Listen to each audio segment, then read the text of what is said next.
Welcome to Making Sense of EU, a podcast where scientific research sheds light on pressing issues of EU affairs.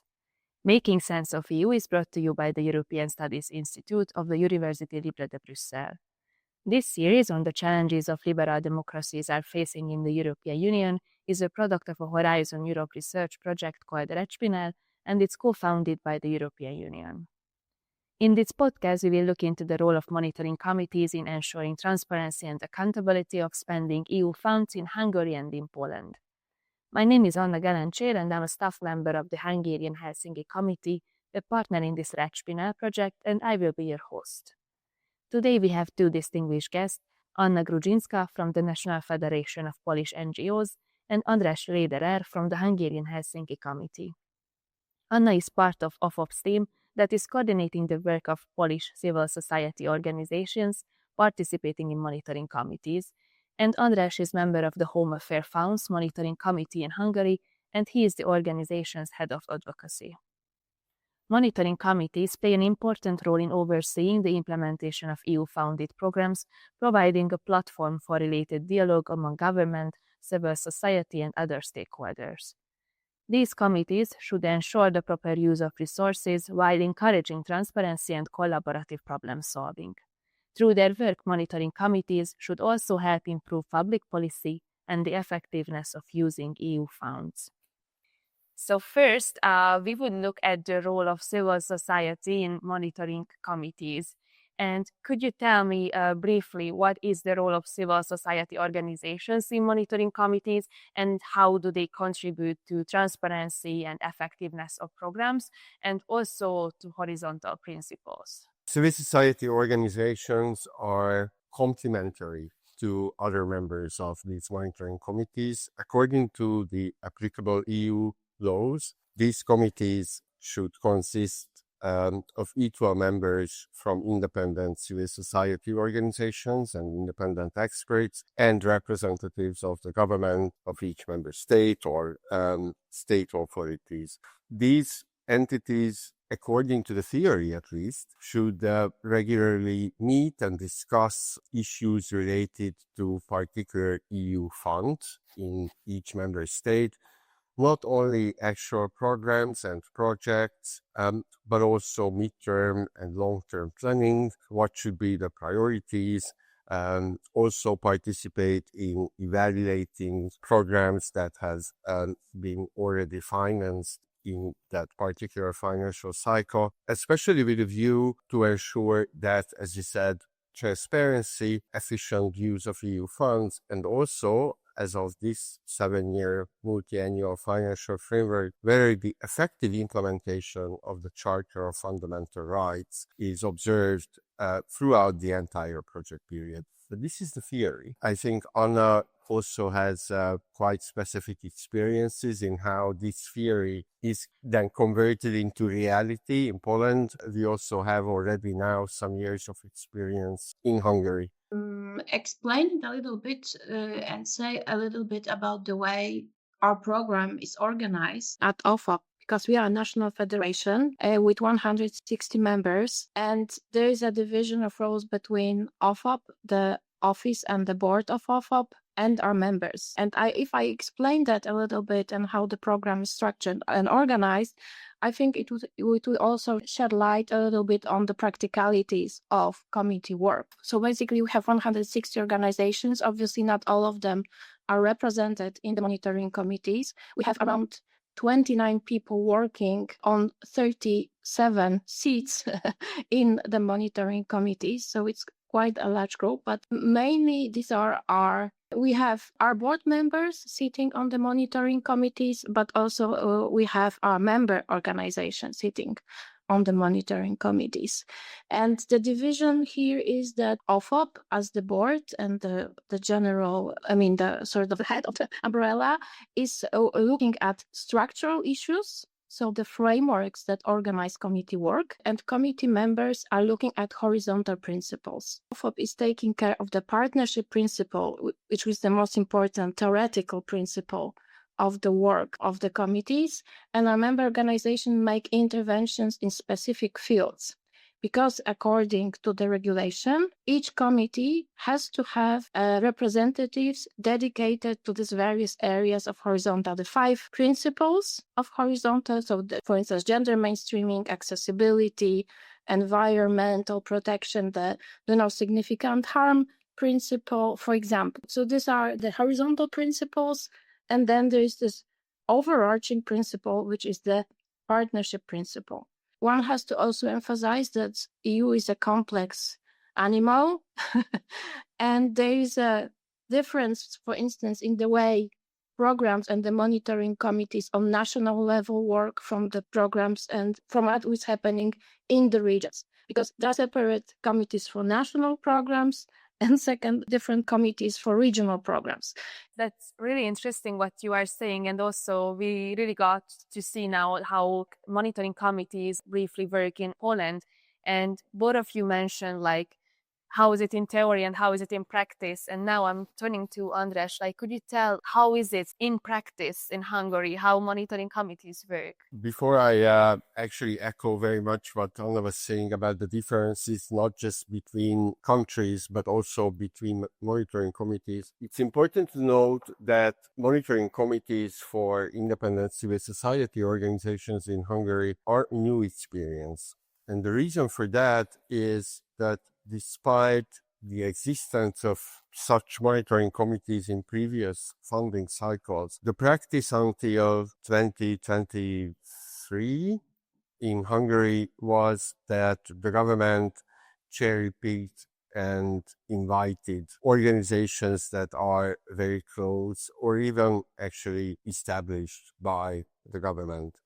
And following the triggering of the conditionality mechanism in the case of Hungary, the Commission was adamant on Hungary actually opening up, at least to some extent, membership in these committees and publish open calls for participation to genuine civil society organizations and have a transparent selection mechanism. As a result of that, all the previous committees were abolished and completely new ones were set up. We have little experience with actually sitting on these monitoring committees precisely for this reason. What this also means is that we are still, I would say, not at the very beginning, but at the beginning of the learning curve. Based on the past roughly 2 years, I can very much agree with Anna that there is a huge difference also in Hungary, how effective these committees are, how willing state actors are to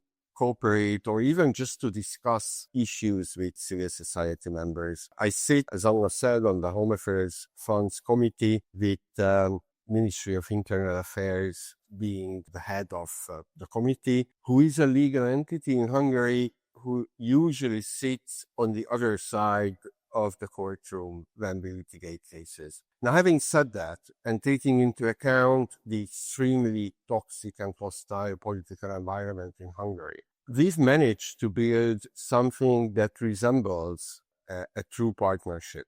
What I think is, I believe it might be the same in other member states as well. If you are a civil society organization with a particular expertise on one of these areas, you are probably taking your job in the committees also very seriously, meaning that you read through all those documents, all those proposals, and we are talking about hundreds of pages of documents related to development, to projects, and so on. That requires not just some special expertise and experience, but a lot of time. And that time and effort is not, I don't think, is duly taken into account in terms of remuneration, in terms of other support. So there is a lot of room for improvement there, especially in the case of Hungary.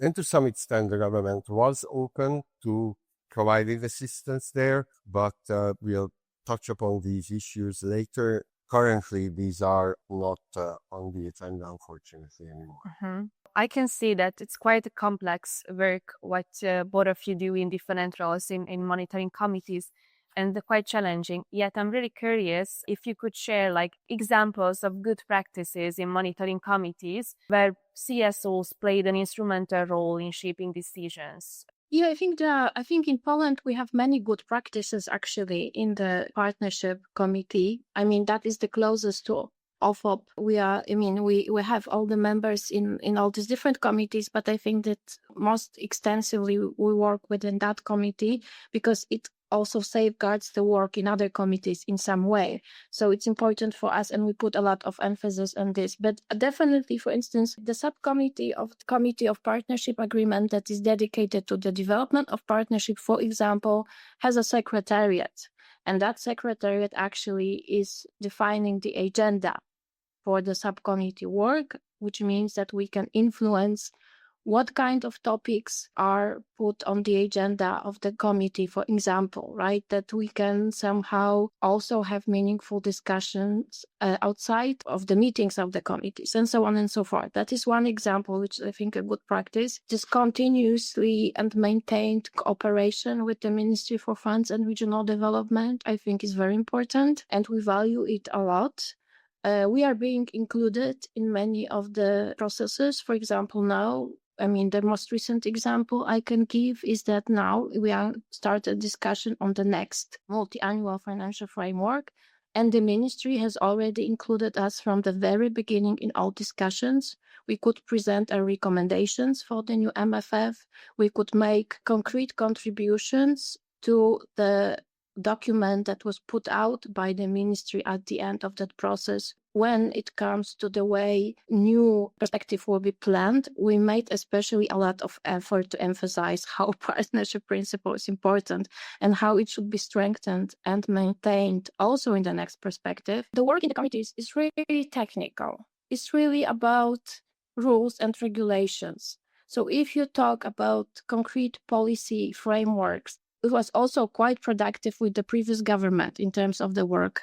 Thank you for sharing this example of working together with the previous Polish government. I think that's really valuable. I would be curious, since the situation is quite different, and we will get to that later in Hungary, if you can still, under these circumstances, provide some specific good example which happened in monitoring committees. So there are a couple of issues. Two of them are specifically related to the committee I'm working in. One of them is that we introduce on-site monitoring committee sessions, meaning that we are not simply meeting in ministry and have a couple of hours of discussion and go through the agenda points, but we actually go and visit places where either already finished or ongoing or planned EU projects related to the Home Affairs funds are being carried out. We speak with the staff working there. There is obviously a presentation of what was going on.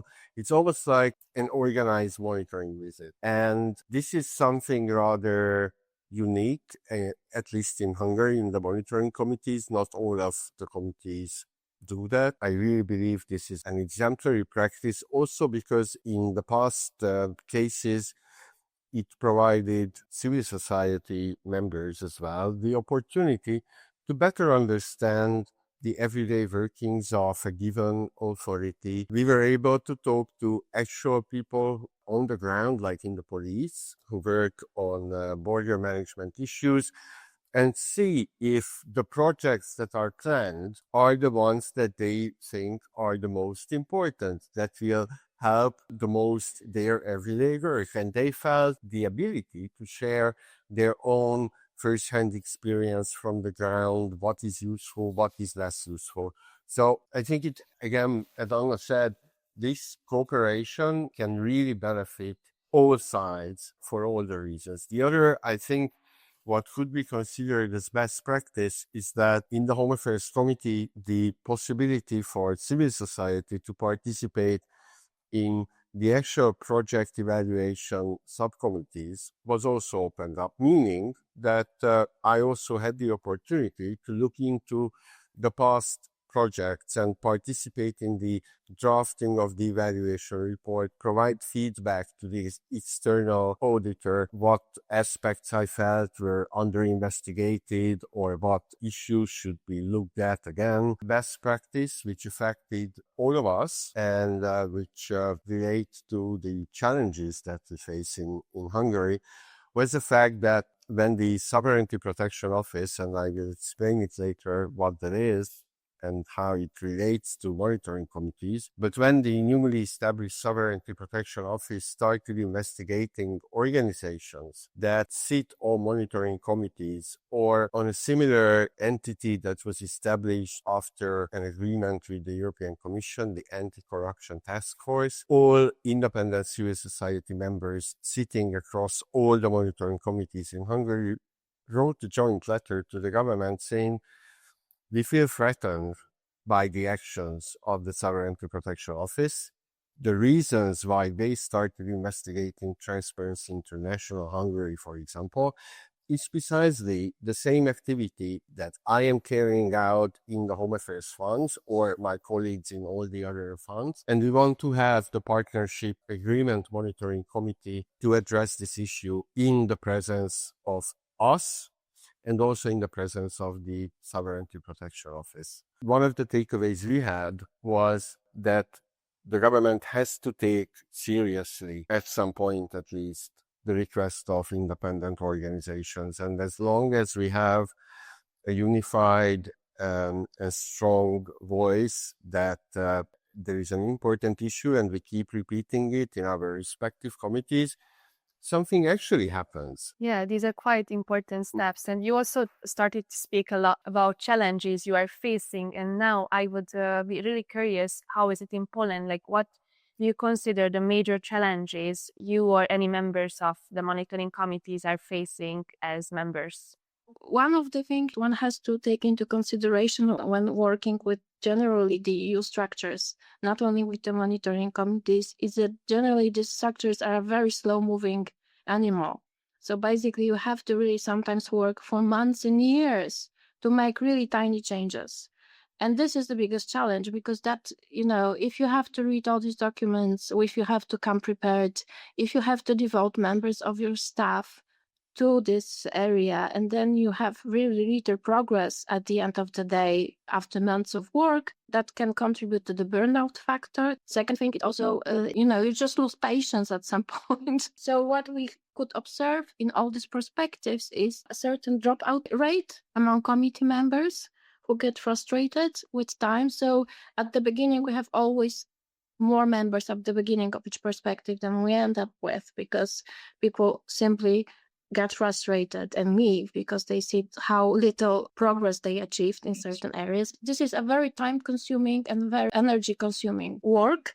It relies heavily on coalition building, because no organization can do it alone, because you have all these fields that need to be covered, from environment to the charter in itself. I mean, how this is a huge space to fill with expertise and people who know how to really implement it. So there are many challenges. And I think, coming to the charter, for instance, charter is a new horizontal enabling condition. And the problem, for instance, with the charter is that there is a lack of certain procedures or certain understanding how the implementation and enforcement, most importantly, should work. So there is a lot of really legal work needs to be done to really make sure that this condition work. Maybe last problem is that some of the members of some of the CSO working in the committees, they work on voluntary basis. So because they are volunteers in the respective organization, especially in a regional committee, they do it for free with no remuneration. And we think that this should also be somehow changed. It was also recommended by the Agency for Fundamental Rights that there should be some, especially from the technical assistance, some funds should be made available for people to do the work in the committees, because it is really challenging, it is time consuming, and it really requires real expertise. Are these the same challenges you share with Poland? And also you mentioned the Sovereignty Protection Office, which recently started to investigate CSOs, also happen to participate in monitoring committees. How do you feel how this situation affects the work you do or other CSOs in monitoring committees? So challenges are almost identical to what Anna was saying. The Sovereignty Protection Office started to meddle in the affairs of independent civil society organizations. We actually started working together with the government representatives in the committees. to think about what kind of training curricula would be useful to devise and put together for different actors in the entire system, what new methods, what mechanisms, what complaint mechanisms should be introduced, and so on. But that whole work was, if I'm hopeful, I say suspended. If I'm more realistic, I would say terminated, following the attacks on civil society organizations last year already. And how this affect our work? Well, just a couple of examples. The stigma that an organization is a threat to Hungary's sovereignty, because that is the ground for the actions of the Sovereignty Protection Office, makes it extremely difficult for the targeted entities not only to work with government officials, because they simply ignore even freedom of information requests or official letters from these entities today, but also with local partners, be them municipalities or other state authorities or NGOs and CSOs, because they are afraid that they will also therefore become a target of the Sovereignty Protection Office. The chilling effect is so real, it's actually a freezing effect, not a chilling effect, that the anti-corruption task force, where two members were already targeted specifically by the office, they practically stopped being functional. I also had a very uncomfortable monitoring committee meeting a couple of months ago when I raised specifically what will happen when the office begins its investigation against the Hungarian Helsinki Committee. Shall I resign? Shall I suspend my membership? And the response of the state secretary of the ministry was not very reassuring. He said, well, at this stage, this is a theoretical scenario, and we should address this question once it actually happens. There are ongoing complaints related to these issues with the European Commission. There are ongoing domestic lawsuits, but at the same time, the Hungarian government announced still unknown changes to the existing legal framework that would continue to target, actually step up the attacks against organizations that are also participating in monitoring committees. How that will look like is still unknown, but the expectation in these committees is that this will fundamentally hinder our work and question whether this work can continue in the future. And taking into account all of these you mentioned, what reforms would you suggest to make monitoring committees safe, inclusive, and also effective, like in terms of involving CSOs? But two very brief things, apart from all the issues that Anna and I have said here. One of the most frustrating things in Hungary is that the government is spending unimaginable amount of funds on propaganda from public funding, and funding available from EU funds related to communication is, I'm sorry to say, but practically wasted on useless communication campaigns. And one of the things we said in the beginning, for example, why the government doesn't launch an accessible language campaign on what each fund is doing, how a person can complain if they feel that a particular project is not doing what it was supposed to do, what if there are human rights violations, and so on. So there is funding available for meaningful communication action, but instead, all of it is practically wasted. The other issue I can't emphasize enough is training and knowledge transfer. So from the human rights or the civil society organization side, there is also a lot we could learn and we need to learn about this field. And I don't really feel any meaningful support in that regard, either from EU institutions or from the Hungarian authorities. So there is also a huge need, I think, across the European Union for such. Mhm. And Anna, what do you see? What reforms would be needed in this regard? I just want to comment on what was just said. I absolutely agree when it comes to the training issue, because in Polish context, in context of OFOP specifically, we have the luck today that there have been people before us for the past 20 years who've been doing this work and accumulated this work, right? So we know these things because before us, there were people who actually were doing that work for so many years. But this is not the case across the board in other member states. We made a number of very concrete recommendations, for instance, when it comes to the charter conditionality mechanism, how it can be better enforced. One of the things that I think is also important is that on country level, and that it is made obligatory, I mean, it actually is made obligatory, but it is not always done, that every program is evaluated when it comes to the risks to fundamental rights before it's actually implemented, and that there are concrete issues pointed out for the committees to look at later on, right? For example, so we have a very long list of possible recommendations, but I think that strengthening the partnership principle in general is one of the most important ones that I would point to. The financing and the capacity building, I think it's something that can be improved, and there are certain dedicated funds, but the problem is in the implementation rather than in the theoretical setup of how it is regulated. To summarize all what have been said, what do you think, what lessons can be learned from OFOP and from the Hungarian Helsinki Committee in improving the impact of civil society involvement?